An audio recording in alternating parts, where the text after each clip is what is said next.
A very good morning to you and welcome to Sports Recap on Hughes TV. A lot of actions went down over the weekend, from Anthony Joshua losing his 3 belts and also Usman Kamaru losing to Leon Edwards. And of course, in the EPL, we saw Chelsea losing to Leeds United. And of course, in the local scene, we saw the Falconers bowing out of the World Cup after a perfect start in the group stage. Good morning once again. I am Aidnan Lubem and I'm not alone in the studio. A very sad weekend for Nigeria completely, both the affiliates and of course Nigeria itself. We know we've been enjoying good weekends in just some few weeks back, but unfortunately it has come the other way around. Well, good morning Lubem. We're waiting for Manchester United to play against Liverpool.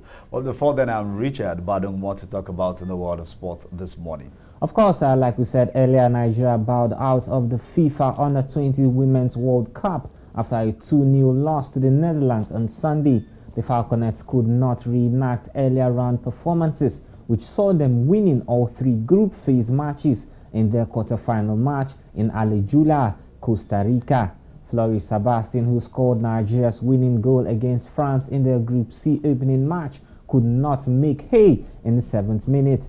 But 4 minutes later, the Dutch were ahead when Zera Huswit rammed a perfect dripping shot beyond Omini Oyono after pulling away in the counter-attack. And that's how we saw the Falconets losing their game against the Netherlands. Maybe you tend to ask yourself again, Christopher Danjuma and around the wardrobe, we should actually take it. You know, like I said last time we met, I said, this is, I feel Nigeria still needs to do a lot when it comes to sport, because so far we've actually seen, you know, we doing well at the earlier stage, but continuity has been our problem throughout this year. And I think we should focus on that. Maybe, let's say this administration actually, the Amaju Pinnick-led administration still has a lot of work to do before they step down. We're talking about Amaju Pinnick. There will be some good news later on September 30, where they will be holding a Congress to elect new officials, as we'll see Amaju Pinnick stepping down. Of course, now moving to boxing, where British-born Nigerian heavyweight boxer Anthony Joshua lost to Ukrainian Alexander Usyk via split decision early on Sunday morning at the King Abdallah Sports Arena in Jeddah, with Usyk retaining his IBF, IBO, WBA and WBO titles. Nigeria took to the social media to react to the defeat after the former champion lost his chance to regain the titles from Usyk in Saudi Arabia. African Women's Footballer of the Year Asisat Oshola sympathized with Joshua's loss and voiced her continued support with him. She said AJ had like 2 occasions where he could have gone in for a knockout but was too tired to make the move. Of course, moving away from that particular one, still talking about boxing, Florence Otedola, known as DJ Copy, also came out to support Anthony Joshua, who was in tears and was emotional after losing to Usyk once again. The truth is this, whether we like it or not, it has happened to Anthony Joshua.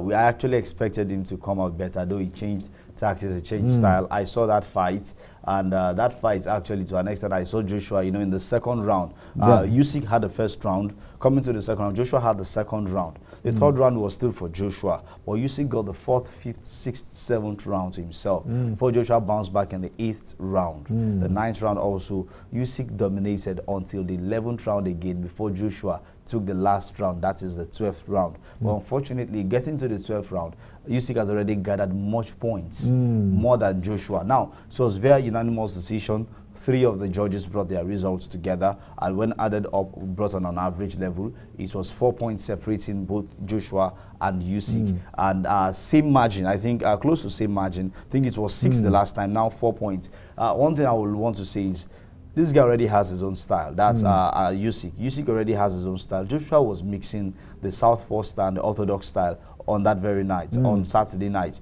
Meanwhile, for Alexander Usyk, it was basically the southpaw style which he used all through, because that's a step. You could actually see the way he was changing his feet, the way he was trying to get his hands, you know, over him. Usyk was all out. He was confident of himself doing this, but Joshua was mixing attack and defense together. Usyk was all out to attack, never minding whether Joshua gets him or not. At some point, Joshua got him right, but he felt he needed the belt for his country. Joshua said it even in his speech, and you know, know, I saw Joshua crying, a champion crying. Well, I saw a football legend, a sport legend, Messi, cried last year. So Joshua wouldn't be a big surprise to me. Of course, with the win, Usyk is now set to face Tyson Fury, who may come out of retirement to see who is the greatest of all time. I think Fury has accepted his offer for a unification fight. So we will be seeing Alexander Usyk against Tyson Fury. Maybe not this year. December 17. Probably. I doubt if that would take place December 17. But if at all it will surely be a great fight. Anthony Joshua would have been the man to take this. But I think he still has a Ring Magazine belt to go for. Let's see if he gets that one. And what will be the storyline of Anthony Joshua and every other Britain boxer as it stands, aside from Tyson Fury. Well, of course, moving to the UFC now, where Leon Edwards became Britain's second ever UFC champion after he defeated Nigerian Kamaru Usman at the UFC 278 main event at the Smart Home Arena in Salt Lake City, USA on Sunday morning. 7 years ago, Usman outpointed Edwards as part of what became a 19-fight streak for the Nigerian Nightmare after he earned the pound-for-pound King title. Funny, you see these fights? When I saw Joshua losing here, I immediately switched to the other one to see what's happening to Kamaru Usman. And I saw Kamaru Usman on the floor. I saw him on the floor. I was like, really? What happened?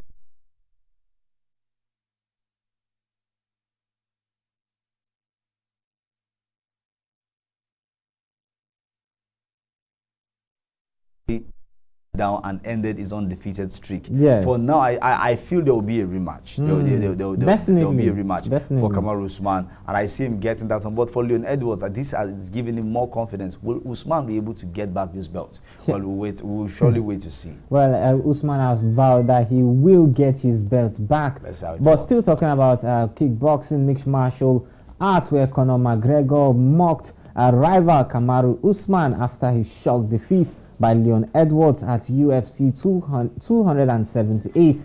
Usman was knocked out by a resurgent Edwards in Salt Lake City as the Brit claimed the welterweight title with a stunning performance. Of course, McGregor coming out to mock Kamaru Usman. McGregor has suffered a lot in the hands of Usman. So he lost 2 fights in the hands of Usman. So it's normal. It's their arch rivals, of course. So it's just normal for them. It's expected. It's expected from arch rivals, of course. But like we said earlier, Kamaru Usman has vowed that he will get his revenge against Leon Edwards. Now moving to football once again, where Super Eagles striker Victor Osimhen was on target as Napoli thrashed Monza 4-0 in Sunday's Serie A clash. The Nigerian international, who was making his second league appearance this season, could have put the host in the lead in the early part of the game, but his shot failed to hit target. However, Osimhen netted the second goal in the 46th minute after Kvaratskhelia had given Napoli the lead in the 35th minute. Congratulations to him. I feel it's a good one. If he surely continues like this, definitely he might end up with the golden ball, the golden boost as the top scorer award in the Italian Serie A. We just hope to see better things for him. All right, quickly before we go, let's look.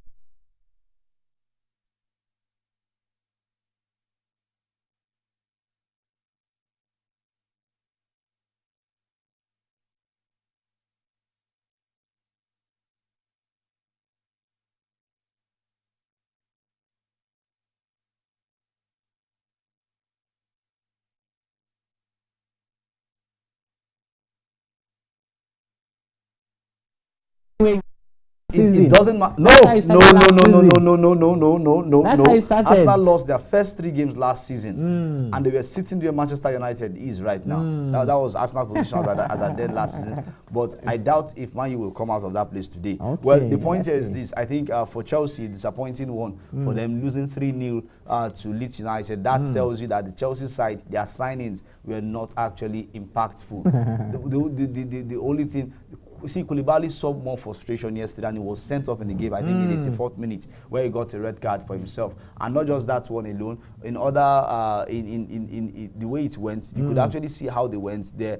It was a very well organized way of ending, Chelsea, the counter-attack style of play. And Mendy actually, with that first goal error, actually boosted the morale of Leeds United. Leeds United knew what they were coming from. Chelsea has not won any game per se on a clean chance this season, aside from the one they won against Everton, which was a penalty. Remember, they drew against what was the name? Tottenham last week, which was a controversial one. A lot of people have actually called that a controversial win.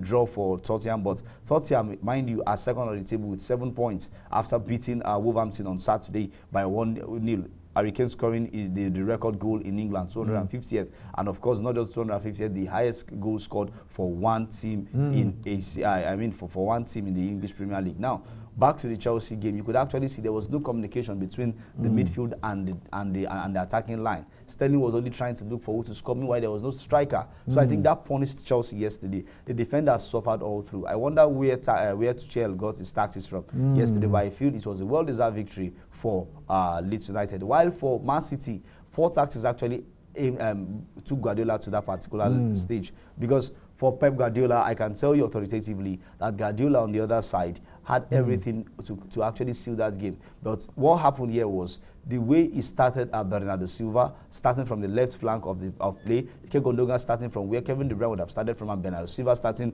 just behind Riyad Mahrez. Mahrez coming from the bench.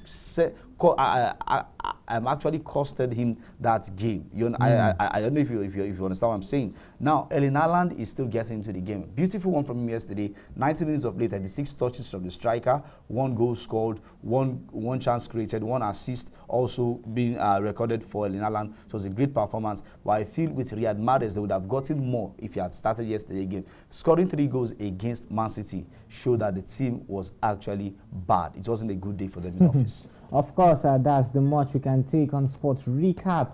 Of course, later on today, Manchester United will be up against Liverpool, of course, on the Monday Night Football. That's how we leave you today. Thank you so much for being a part of today's show. I am Aibnan Luben. Maybe you forgot.